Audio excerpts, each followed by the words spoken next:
Baik, kita buka ya. Bismillahirrahmanirrahim. Assalamualaikum warahmatullahi wabarakatuh. Kita mulai pertemuan hari ini dengan baca basmalah. Bismillahirrahmanirrahim.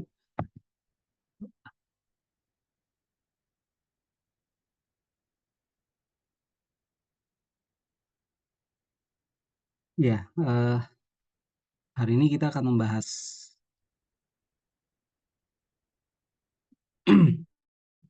materi ini ya, lanjutan tentang homomorfisme grup gitu ya. Nah, kalau merujuk pada RPS yang ada gitu ya, ini kan materi tentang homomorfisme grup, pemetaan pada grup itu ya, itu diawali dengan grup pembagi gitu ya. Cuma dalam urutannya kan di buku 3 ini agak berbeda ya dibanding dengan buku 2. Kemudian didahului juga dengan subgrup normal, konsep gitu ya. Jadi memang materi homomorfisme grup ini pada nantinya akan eh, terkait juga ya dengan materi-materi yang sebelumnya. Nah, kemudian kemarin juga sudah ada satu pertemuan secara singkat gitu ya, bagaimana kalian membahas dan mencoba memahami tentang grup permutasi ya. Mudah-mudahan soal yang kemarin ya, soal dari Olimpiade itu Anda bisa eh, mencoba ya secara mandiri maupun diskusi gitu, dan nanti di pertemuan berikutnya kita coba dalam bentuk latihan soal ya, kita bahas-bahas dulu gitu ya. Jadi memang banyak materi di sini yang ya mungkin tidak terlalu dalam gitu ya, dan nanti pendalamannya itu bisa Anda lakukan sendiri di luar kuliah gitu ya. Bisa diskusi dengan teman atau diskusi dengan dosen-dosennya gitu. Ya. Nah, eh, di materi homomorfisme ini untuk hari ini saya sampaikan dengan singkat gitu ya. Eh, jadi kalau di awal kan definisi tentang homomorfisme seperti ini ya. Ingat ketika nanti eh, proses pembuktian gitu ya, pembuktian terkait homomorfisme ya. Ini kalian ya tidak tidak harus homomorfisme ya. Yang lain juga ya, itu kembalikan ke definisi gitu ya. Definisi. Jadi ketika nanti homomorfisme, periksa apakah dia homomorfisme atau tidak gitu ya. Ya Anda ambil ini ya, bukti bakunya seperti ini. Ya. Nah, kemudian di contoh 3 ini ya, eh, di buku ya, ini ada U8 ya. Nah, U8 ini nanti ada kaitannya sama UN gitu. Anda nanti coba lihat dulu UN itu bentuknya apa ya, nanti dicek di buku. Kemudian ketika U8 ini menjadi contoh dalam homomorfisme ya, fungsinya ini ya nanti ya, kayak X-nya sama dengan ini gitu. Ini eh, homomorfisme trivial ya, homomorfisme yang pasti ada gitu ya, yang pasti memenuhi homomorfisme. Nah, Anda nanti eksplorasi gitu ya, eksplorasi bagaimana U8 ini terkait dengan homomorfisme trivial gitu ya. Nah, kemudian eh, ini lagi ya, pemetaan identitas. Nah, ini juga jelas dia suatu homomorfisme gitu ya, karena definisinya seperti ini. Nah, dan dalam homomorfisme itu kan nanti ada lanjutan konsep ya, karena dia pemetaan itu selalu beriringan ya, konsep konsep apa namanya, eh, satu-satu dan padanya ini ya, konsep satu-satu padanya ini dia akan selalu ada gitu. Berarti Anda harus tahu betul gitu ya, ini definisinya dan strategi pembuktiannya gitu ya. Ini standar. Cuma ya nanti lihat fungsinya gitu ya. Kadang-kadang strateginya standar tapi memulai dari mana itu yang perlu apa namanya ya, lincah dalam eh, pembuktiannya gitu. Ya. Nah,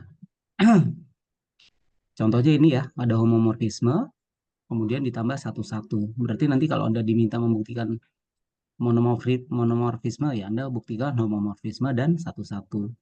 Kemudian ditambah onto ya, ditambah pada. Buktikan bahwa dia isomorfisme. Berarti Anda nambah lagi homomorfisme, satu-satu, dan pada. Gitu ya. Kemudian automorfisme. Nah, kalau automorfisme kan sebetulnya bedanya hanya mesinnya aja ya. Dari G ke G gitu. Ya. Jadi istilah-istilah ini sebagai dasar istilah harus Anda ketahui gitu ya, dihafalkan. Nah, kemudian ada istilah yang mengiringi tentang eh, isomorfisme itu yaitu isomorfik. Jadi dua grup ya, G dan G aksen dia dikatakan isomorfik gitu ya. Istilahnya isomorfik ketika bisa didefinisikan suatu isomorfisme. Jadi eh, masalah dalam konsep isomorfik gitu ya. Isomorfik adalah menentukan menentukan isomorfisme padanya gitu ya, isomorfisme pada ya, menentukan atau mencari gitu ya, isomorfisme pada atau home satu-satu dan pada gitu ya, ini masalah utamanya. Jadi kita menentukan pemetaannya itu juga ya kadang nemu gampang gitu ya, kadang gimana gitu ya, buntu gitu, tergantung dari grupnya gitu ya. Nah, kemudian nanti ini lambangnya ya. Jadi kalau nanti Anda menemukan ada lambang seperti ini, G tilde kemudian garis satu ya, kita baca sebagai isomorfik gitu ya. Dua grup isomorfik, notasinya adalah G tilde garis G aksen gitu ya. Nah, kemudian ada lagi teorema Cayley ya istilahnya di sini.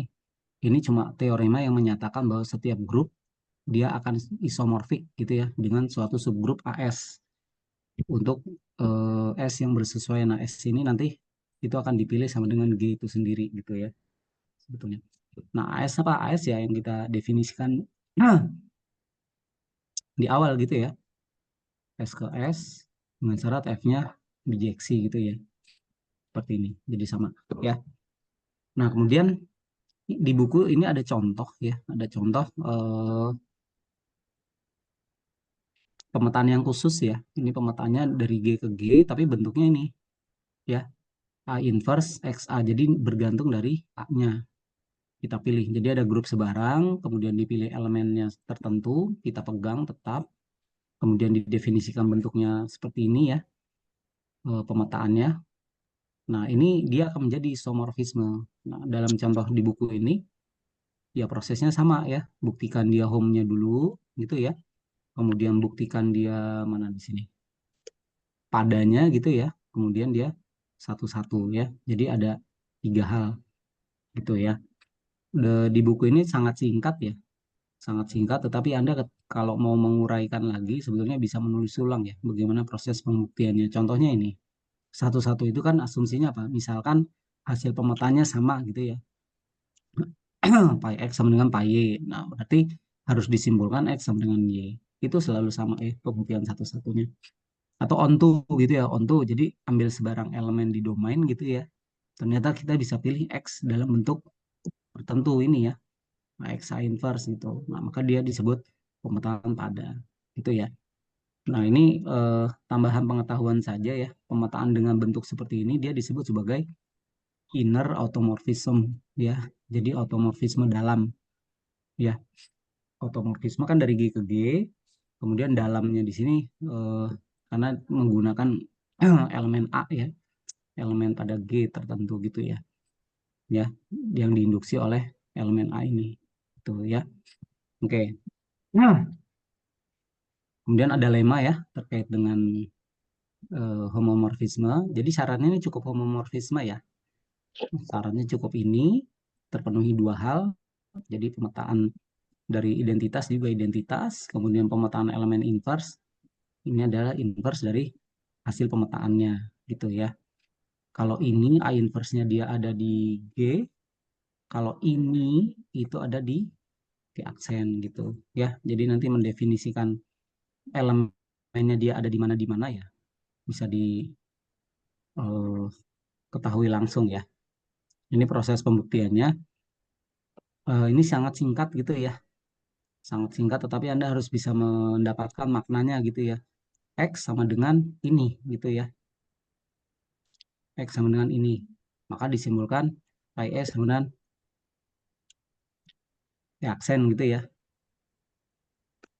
Nah, ini tiba-tiba dari mana ya? Dari cancellation law-nya ya. Cancellation law-nya ini nanti didapat seperti ini. Tapi by cancellation-nya ini yang Anda coba uraikan gitu ya, atau tulis ulang. Jadi nanti belajarnya gitu ya. Tulis ulang pembuktian di buku dengan gaya sendiri, tetapi di situ Anda gunakan konsep-konsep yang menyertai di sini gitu. Ya, begitu juga yang ini nih. Ini ketapa mulainya dari AA inverse gitu ya. Ya, kan kita mau menguraikan bahwa apa bentuk pi A inverse sama dengan pi A diinverskan gitu. Ya, nah tapi ternyata ketika mulai dari sini nanti akan disimpulkan ini gitu. Ya, nah ini asalnya kan dari sini. Ya, jadi ada bentuk ini, kemudian ada bentuk ini, nanti disimpulkan eh, yang dituang dalam bentuk lemma gitu. Ya,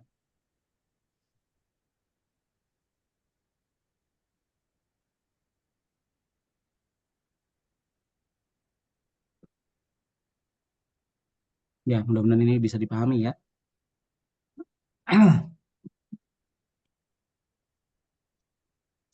Oke, lanjut. Kemudian ada istilah image ya, peta, bahasa Indonesianya peta ya. Jadi hasil peta ya, hasil peta dari pemetaan ya, himpunan ini ya. Nah, ini nanti informasinya dia merupakan subgrup dari G-aksen. Jadi adanya di G-aksen ya, di daerah kodomain ya. Nah, ini we leave to the reader to prove ya, ini adalah subgrup ya. Berarti ini Anda harus buktikan.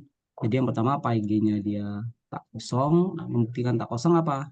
Ya, berarti ada elemennya, ada elemen ya.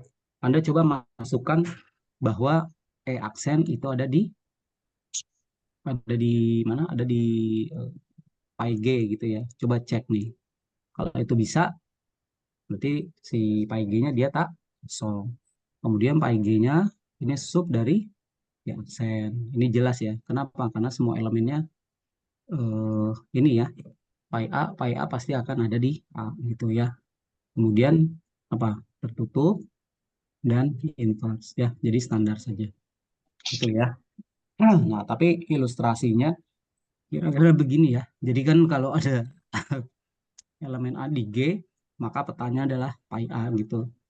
Nah kan tapi A-nya nggak cuma satu ya, ada B, ada C gitu ya. Ini hasil petanya di sini, ini pi B gitu ya. Ini misalkan pi C. Nah ini dikumpulkan nih, saya arsir gitu ya. Nah kumpulan dari hasil peta-peta elemen yang ada di G ini ya ternyata dia membentuk subgrup dari G-aksen. Tuh ya. Jadi prosedurnya ternyata masalah pemetaan itu ya kembali ke konsep bagaimana membuktikan subgrup. Anda pegang konsepnya ini, Anda diberikan pi G sebagai himpunan seperti ini, Anda cek dia memenuhi empat hal ini gitu ya. Nah, kemudian ada lagi yang namanya kernel ya. Kernel itu apa? Semua elemen di G ya yang dipetakan ke elemen identitas di G aksen gitu. Jadi spesial nih ya. Semuanya mengarah ke E aksen, itu namanya kernel. Kernelnya ada di mana? Ya ada elemen di sini ya. Ada elemennya di sini A, B gitu. Jadi kalau semuanya dipetakan ke sini, maka dia dihimpun dalam eh, suatu himpunan yang namanya kernel. Kan kita tahu homomorfisme itu kan memetakan elemen identitas di G ke E aksen ya, maka E ada di sini nih. Nah, ya. Nah, kalau E ada di sini, ini kan menjadi cikal bakal gitu ya, bahwa si kernel ini jangan-jangan bisa menjadi subgrup gitu ya. Dan eh, nantinya kernel dari Pi ini dia akan menjadi subgrup ya, subgrup dari G. Udah jelas ini tak kosong ya. Tak kosong kenapa? Karena ada E di G gitu ya. E di G dan E-nya dia termuat di kernel dari pi-nya gitu. Ya. Nah, nanti tiga yang lainnya ya apa namanya? kernel sub dari G, kemudian tertutup dan inverse, ya ini tinggal dibuktikan saja prosesnya. Oke ya. Nah, Anda bisa membuktikan tertutup, inverse, subhimpunan. Ini kan sebetulnya dasarnya dari pembuktian grup ya.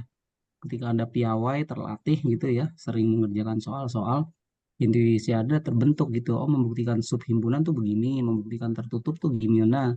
Ambil dua elemen sebarang, buktikan dia hasilnya ada di himpunan tersebut.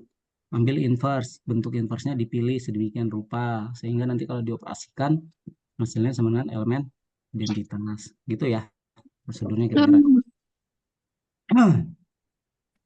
Lanjut. Nah, ini eh, saya kutip saja. Ini ada dilema 254. Jadi ini penting ya. Ini tentang prapeta gitu ya. Ini coretan saya tentang prapeta. Jadi prapeta tuh gini.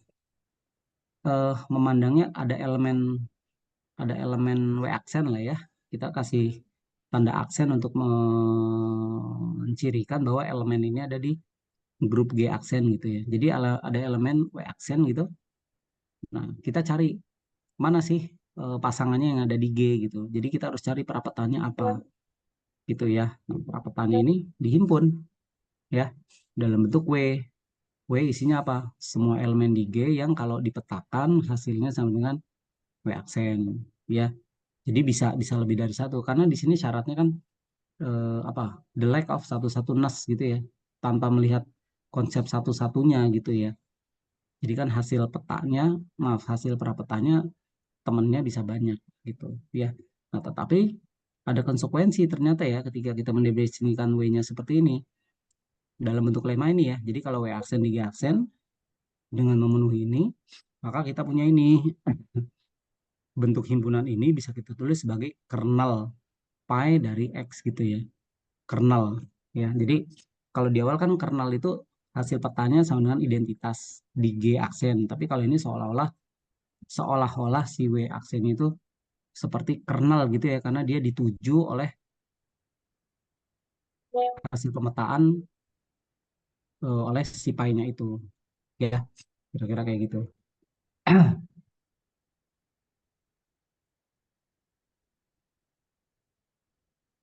Suaranya bocor nih Fikri ya, coba dicek nih ya Fikri ya oke.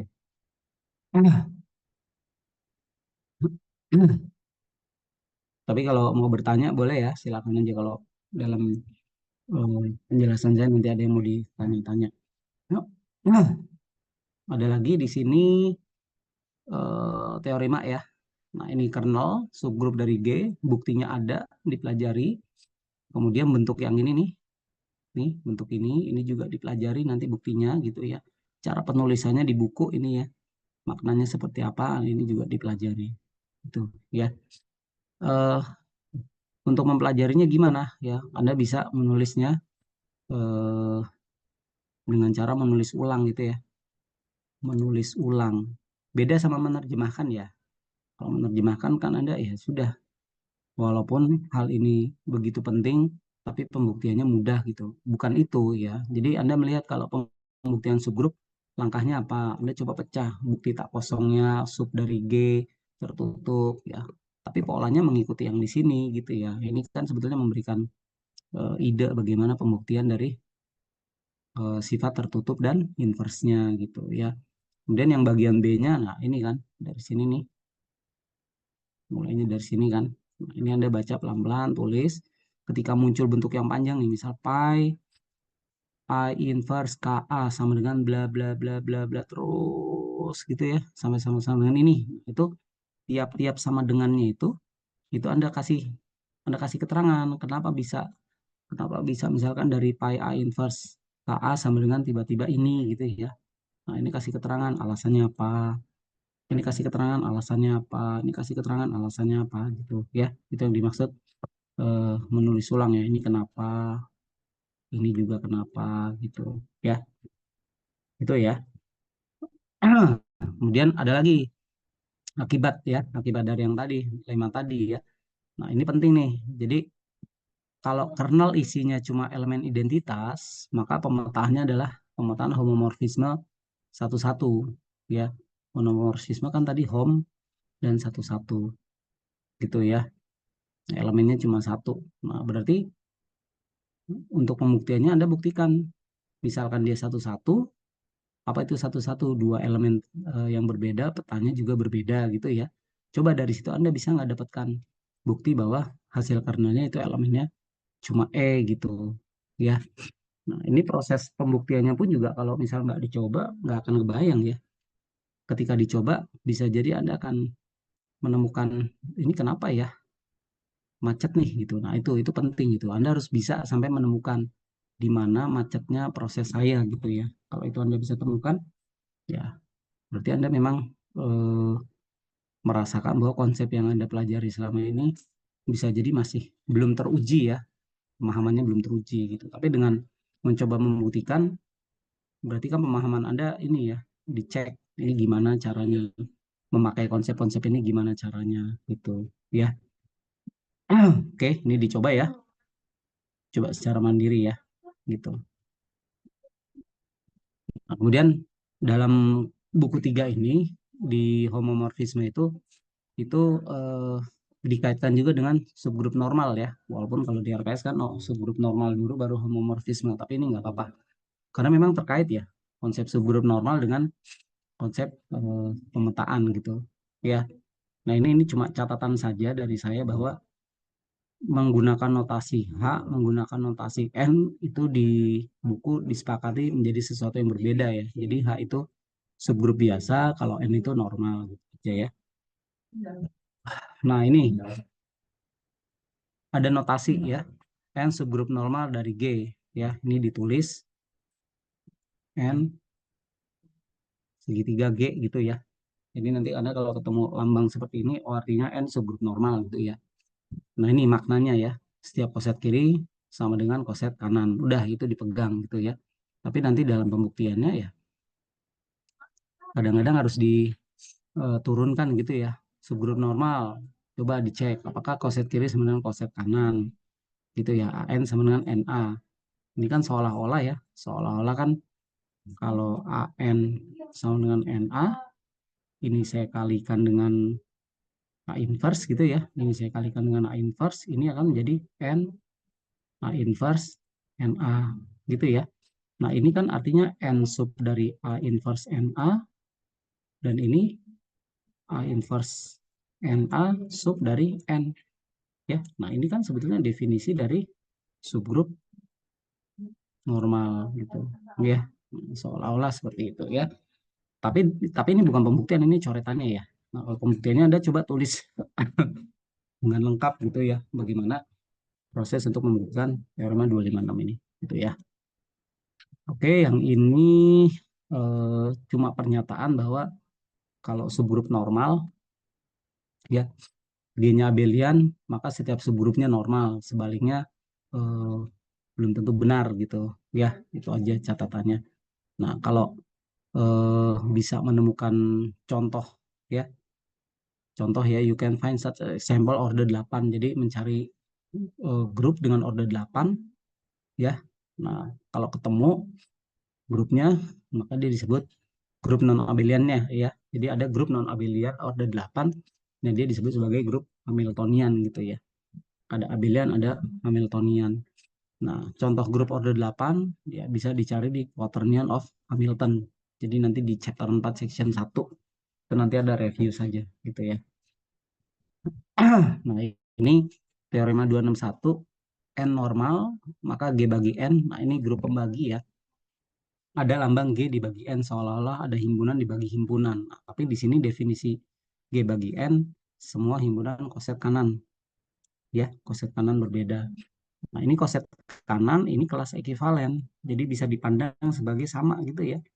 G bagi N itu awalnya memang koset kanan ya, tapi ternyata bisa dipandang sebagai isinya kelas-kelas ekuivalen. Nah, penjelasan ini itu ada di buku ya sebelum penulisan teorema 261 ini gitu ya. Nah, kalau koset kanan, ini kan koset kanan ya. Ini nanti ada operasi nih ya. Ada operasi. Nah, pertanyaannya kalau kita mendefinisikan operasi seperti ini, masalahnya adalah apakah dia well defined gitu ya, terdefinisi dengan baik gitu. Nah, untuk membuktikan terdefinisi dengan baik, di bagian teorema sebelum ini ya, uraiannya itu ada bagaimana menyatakan bahwa ini terdefinisi dengan baik gitu ya. Ini juga nanti slide berikutnya ditunjukkan bahwa konsep NA/NB sama dengan NAB ini juga terdefinisi dengan baik gitu ya. Nah, nanti lambang G dibagi N itu yang kita sebut sebagai grup pembagi ya, atau faktor grup atau quotient group gitu ya. Dan dia membentuk grup ya. Ini ya. Eh Teorema ini itu menyatakan bahwa ada hubungan antara subgrup normal ya dengan homomorfisme. Apa hubungannya? Jadi kalau n-nya normal di G, maka kita bisa mencari yang namanya homomorfisme dari G pada G bagi n ya. Nah, kalau kita bisa menemukan homomorfisme, maka kita bisa mendefinisikan kernelnya. Dan ternyata kernelnya itu sama dengan n itu sendiri. Dan ini berlaku ya,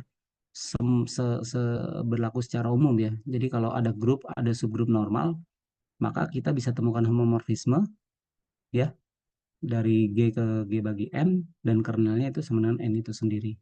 Ya, nah ini eh, apa namanya ini dipelajari gitu ya.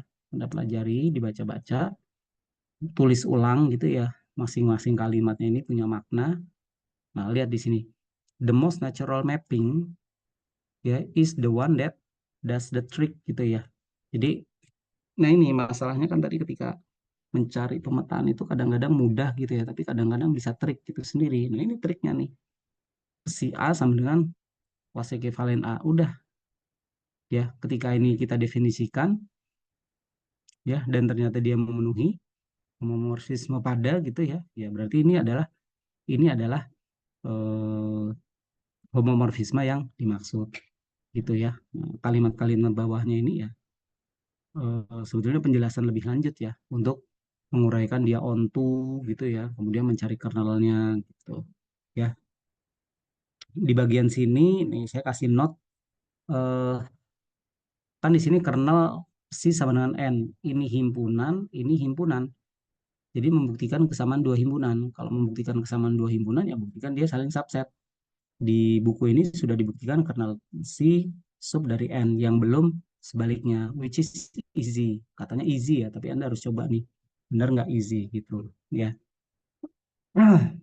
Nah, kalau ini cuplikan saya tentang bagaimana himpunan W yang isinya kelas ekivalen atau koset kanan ya. Ini nanti eh, bisa mendefinisikan, membantu mendefinisikan ini ya. Nih, perkalian ini nih. Kelas A kali kelas B hasilnya adalah kelas AB gitu ya. Nah, ini penting untuk pembuktiannya gitu ya. Is this the product well defined? Ya, ini ya. Jadi untuk pembuktian ini proses pembuktiannya dari sini gitu ya. Nah, ini juga sama AB gitu ya. Ini nanti proses untuk membuktikan ini NA dioperasikan dengan NB koset kanan kali koset kanan atau hasil kali dua koset kanan dia juga koset kanan ya. Tapi bagaimana pendefinisiannya gitu ya. Nah, ini di buku ada gitu ya cuplikannya sehingga nanti ini NANB sama NB ini adalah well defined gitu ya. Jadi nanti bisa kita pakai nih operasi dua koset kanan hasil kali dua koset kanan dia juga berupa koset kanan gitu ya. Are now readily verify from this product formula. Jadi artinya ini sudah terdefinisi ya. Jadi paling nggak Anda sudah tahu proses bagaimana membuktikan bahwa perkalian dua koset kanan dia adalah koset kanan dan polanya seperti ini ya. NANB sama dengan N dari AB gitu ya. Koset kanan. Ya, ini juga sama. Nah, ini eh, yang menarik lagi ya dari bentuk grup pembagi ya, G bagi N, G dibagi N bukan bagi H ya. Jadi untuk membuktikan grup pembagi, untuk mendapatkan grup pembagi, itu subgrupnya harus normal ya. Kan subgrup normal itu kan setiap koset kiri sama dengan koset kanan. Kalau dia nggak normal, itu tidak dapat tuh koset kiri sama dengan koset kanan. Kalau itu tidak dapat, nanti pengoperasian dua koset kanan ya, NA-NB-nya itu nanti nggak jalan. Kalau itu nggak jalan, nanti kita tidak bisa mengkonstruksi syarat-syarat suatu grup gitu ya. Makanya G dibagi subgrupnya itu subgrupnya harus subgrup normal gitu ya. Nah, teorema yang di sini itu penjelasan saja bahwa eh, kalau kasus khusus G-nya grup hingga dan subgrup normal, maka order dari G dibagi N kan seolah-olah order G ada sekian, order subgrup juga ada sekian, misalkan G-nya 6, normalnya 2. Nah, berarti 6 bagi 2 kan 3, ya. 6 bagi 2, 3. Nah, itu caranya ternyata menghitung order dari G bagi N, itu hasilnya sama saja menghitung order G dibagi order dari N. Jadi harus sama gitu, ya. Berarti kan kalau Anda misal punya grupnya misalkan 6 gitu ya, kemudian apa subgrup normalnya misalkan ordernya 2, ya. Berarti kan berapa? Order dari G dibagi N hasilnya harus 3. Kenapa? Karena nilainya adalah order G 6 dibagi order N 2, hasilnya 3. Jadi nanti isi dari G bagi N itu isinya ada 3 gitu. Jadi ini penting untuk nanti membangun, misalkan nanti saya berikan grup dan subgrup normalnya, coba cari G bagi N-nya. Nah, kalau grupnya hingga, kalau pekerjaannya benar, nanti jumlah dari order G bagi N-nya itu harus sama dengan eh, order G dibagi dengan order N. Gitu. Ya, nah, ini HA dengan AH ini kan belum tentu sama ya kalau tidak normal. Tapi kalau sudah normal, ya, kalau sudah normal ini versus gitu ya, itu NA sama dengan AN. Ya, ini catatan saja. Oke. Nah, ini ada teorema Cauchy ya, istilahnya teorema yang terkait dengan order ya. Sekali lagi ini syaratnya G-nya abelian ya, dan dia hingga. Nah, ini dikaitkan dengan bilangan prima. Nanti kalian coba observasi ya kalau saya kasih G-nya grup modulo matriks modulo 2 gitu ya. Kalau dibagi P-nya 2 dan 3, ya P yang kita pakai di sini tergantung ininya ya. Order dari G-nya. Kalau order G-nya 6, prima yang kita pakai ya hanya 2 dan 3, nggak bisa 7 gitu. Tapi kalau grupnya ordernya 10 ya prima yang kita pakai ada beberapa nih. Bisa 2, bisa 5. Nah, 3 dan 7 kan tidak membagi 10 gitu. Nah, konsekuensinya apa? Nanti ada elemen yang ordernya sama dengan bilangan prima itu gitu ya. Silakan dicoba ini ya untuk sebagai latihan.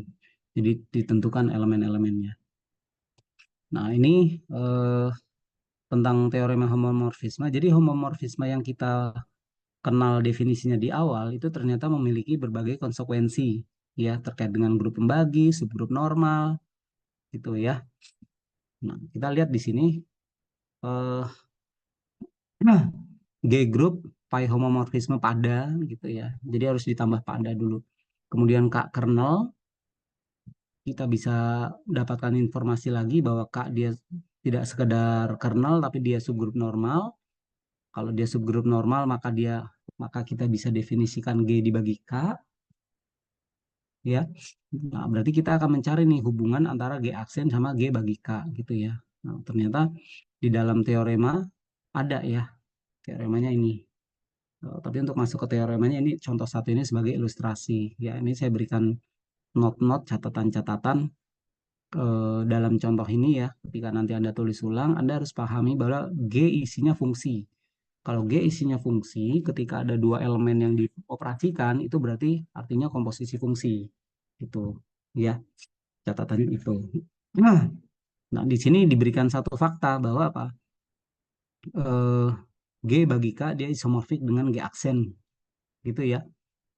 Asalnya kenapa? Karena ada yang namanya isomorfisme dari G bagi K pada G aksen ya.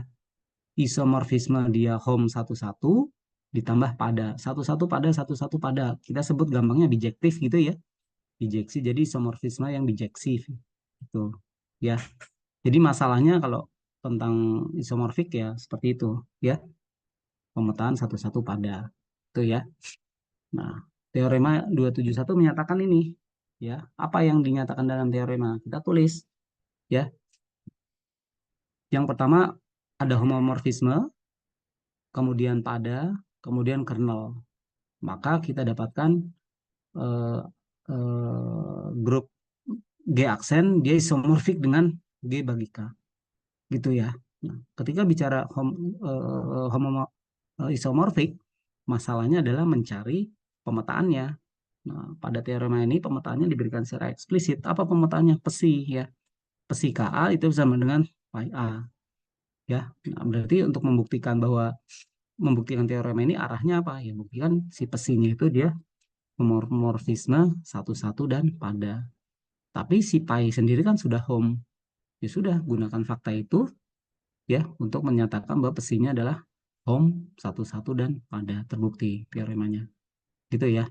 Nah, ini buat catatan kita, buat catatan Anda bahwa tolong ketika nanti menemukan homomorfisme, Anda harus sampai bisa menentukan kernelnya. Gitu ya. Anda harus bisa temukan itu. Karena kernel ini akan sangat sering dipakai di dalam teorema-teorema homomorfisme berikutnya. Gitu ya. Akan selalu dipakai, kernelnya akan selalu dipakai. Gitu ya. Dan buktikan dia subgrup normalnya juga gitu ya. Teknis membuktikan subgrup normal itu juga penting ya. Nah, ini buktinya, ini tidak saya bahas, tapi saya berikan catatan-catatan bahwa ada operasi ya, ada operasi yang apa harus dinyatakan dia sebagai well defined gitu ya. Si pesinya ini ya, kan ketika menemukan pemetaan yang kita konstruksi itu dipastikan harus well defined dulu ya, memang bisa dijalankan. Saya berikan ini relasi menjadi pemetaan kan harus diverifikasi dulu gitu. Nah, ini maksudnya di well defined-nya seperti itu ya. Gitu ya. Kalau sudah well defined ya tinggal buktikan saja satu-satu dan padanya gitu ya. Ingat tadi isi dari grup pembagi itu koset kanan ya, koset kanan berbeda. Tapi ke belakangnya ya menggunakan konsep itu ya. Satu-satu pada homomorfisme ya, ini proses pembuktiannya well defined pada satu-satu dan home ya. Ini catatan ya bahwa ketika kita ketika kita membuktikan dua grup itu isomorfik, masalah utamanya adalah ini ya, mencari, menentukan ya bentuk pemetaannya. Dan ini kadang-kadang tidak mudah, tuh ya. Kadang-kadang tidak mudah. Oke, oke, teorema korespondensi. Ini bentuk teorema yang sangat-sangat apa namanya, eh, konsekuensinya banyak gitu ya. Konsekuensinya banyak. Jadi lihat di sini. Yang diketahui ini kan pemetaan home pada kernel ya. Kemudian ada H aksen subgrup dari G aksen. Nah, di sini kita dapatkan apa? H-nya di sini kan sekedar sekedar himpunan ya. Himpunan yang isinya elemen di G tapi hasil petanya ada di H aksen gitu. Ya. Jadi urutan tuh pemetaan, homomorfisme, onto, kernel ya. Kemudian kita buat H aksen subgrup.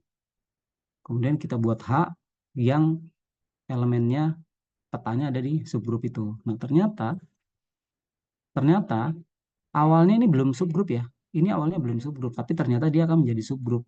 Jadi ada pengaruh si aksen sebagai subgrup, ya, ada pengaruh itu.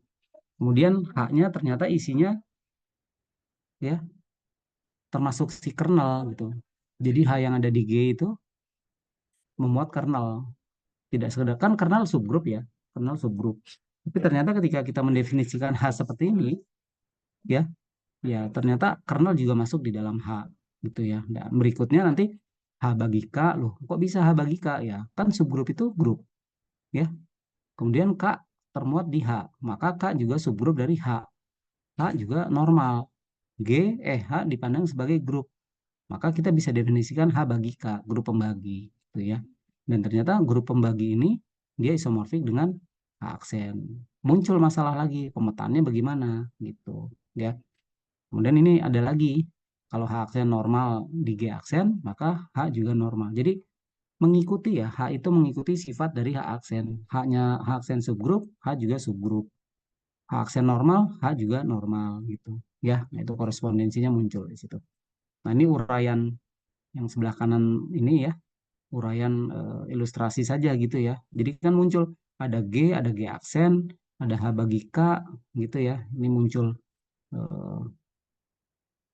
apa namanya konsekuensi dari teorema ini. Jadi kadang-kadang kita perlu membuat semacam apa diagram ya dari teorema ini penggambarannya seperti apa, gitu ya. Ini buktinya agak panjang ya, jadi nanti silakan Anda telusuri pelan-pelan apa proses pembuktiannya seperti ini, ya. Nah, teorema homomorfisme yang kedua agak rumit ya. Jadi yang dipunya apa? H subgrup G, N normal. Jadi ada dua ya, ada dua subgrup H sama N. H sama N, tapi N-nya normal, ya. Nah, kalau kalau ada dua subgrup, maka kita bisa definisikan HN.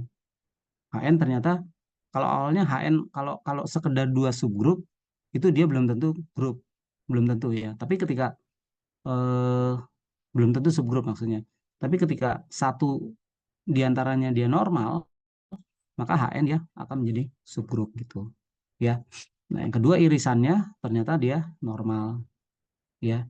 Dan ketika H itu eh, subgrup dia juga grup, H iris N pasti termuat di H, ya. Maka H iris N juga subgrup dari H, maka bisa didefinisikan grup pembagi H dibagi H iris N.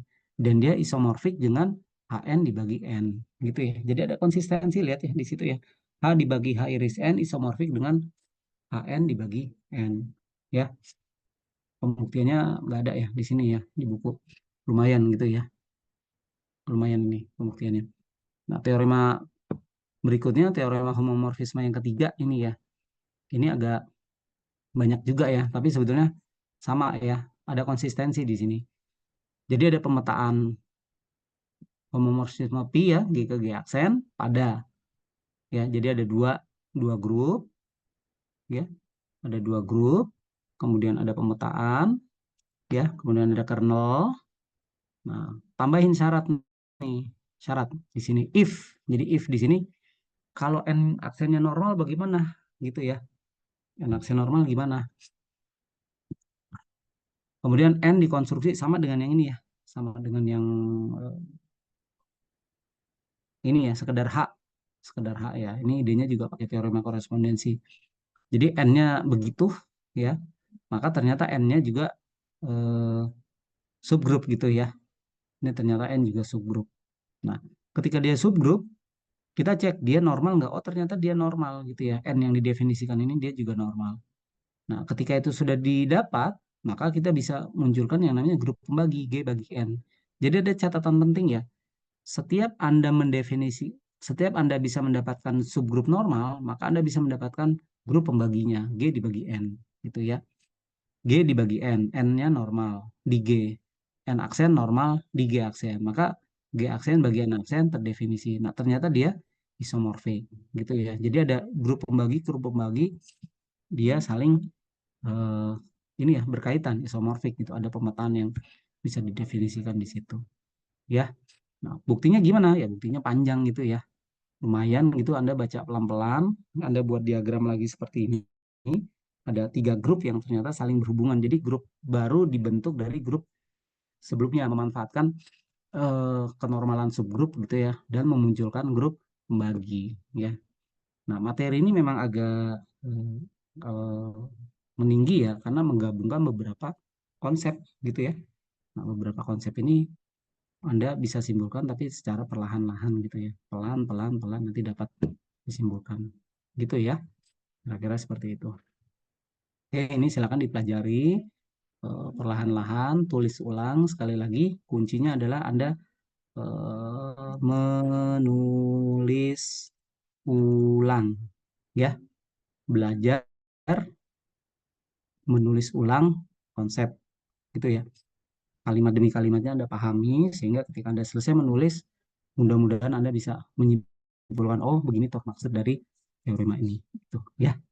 Oke, nah, kira-kira seperti itu ya untuk materi hari ini sebagai penutup dari konsep ini ya, teorema homomorfisme ini ya, tentang homomorfisme. Materinya seperti ini di aljabar abstrak ini. Nah, nanti soal-soalnya Anda boleh coba coba kerjakan aja dulu yang di buku ini gitu ya. atau Anda ketik di di mana di internet gitu soal-soal tentang homomorfisme grup, Anda lihat gitu ya. Contohnya misalkan eh, soal tentang homomorfisme grup gitu ya. Nah, ini nanti buktikan. Nah, ini endomorfisme. Endomorfisme tuh hempada gitu ya. Kalau monomorfisme kan satu-satu. Nah, misalkan gini nih. Nah, ini ya. Jadi Anda belajar dari sini gitu ya. Nah, ini contohnya. Misalkan G grup atas himpunan bilangan real. Jadi G-nya diberikan contohnya gitu ya. Hanya grup himpunan bilangan real tanpa nol. Definisikan pemetaannya ini. Tunjukkan bahwa dia homomorfisme ya. Nah, udah prosesnya begini saja. Selesai. Ya. Nah, soal nomor dua, tunjukkan dia selesai. Nah, ketika membaca soal-soal seperti ini, itu Anda pelajari ya. Karena bisa jadi ada kesalahan. Tapi kalau Anda melihat, oke, benar, oke, sesuai, ya sudah, gitu ya. Tapi kalau ketika Anda menemukan ada kesalahan atau ada pertanyaan, Anda boleh komunikasikan dengan penulisnya ini, gitu. Ya, jadi banyak sekali sebetulnya sumber yang bisa dipelajari, tidak terbatas di buku saja.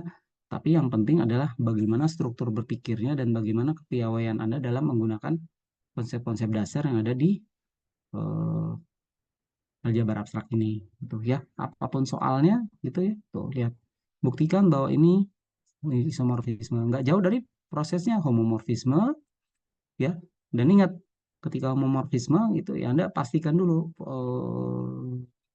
operasinya apa di dalam grupnya itu ya, didefinisikan. Kadang-kadang soalnya itu eksplisit ya, G real positif perkalian, G real penjumlahan gitu ya. Kalau real positif nolnya nggak masuk ya, ini hati-hati ya, gitu ya. Ini juga sama. Oke, kira-kira begitu ya. Jadi eh, eh, tentang homomorfisme, kira-kira seperti itu menjadi materi penutup untuk materi grup ini ya. Selain grup permutasi, dari sini Anda sudah dapat gambaran ya seperti itu tentang grup ya. Dimulai dengan himpunan, subhimpunan, pemetaan ya, kemudian eh, ada penambahan konsep normal, kemudian pemetaan pada grup, kemudian bukan apa kernel dari pemetaannya itu ya, atau image peta dari pemetaannya ternyata juga membentuk subgrup ya. Berarti ujung-ujungnya Anda harus tahu bagaimana membuktikan subgrup ya, bagaimana membuktikan soal-soal dan itu dikembalikan ke definisi itu ya. Baik, Hana dan yang lainnya mungkin materi hari ini itu dulu ya.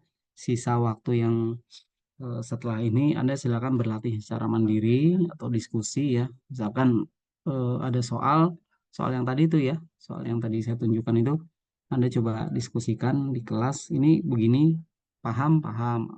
Ada yang kurang paham, coba ditulis ulang gitu ya bagi Anda yang mau mencoba menjelaskan soal-soal itu. Kira-kira gitu. Ya, oke. Untuk hari ini itu dulu pertemuannya. Kita nanti tanya jawabnya di pertemuan berikutnya aja ya, pada saat latihan soal aja ya. Kira-kira kayak gitu. Oke.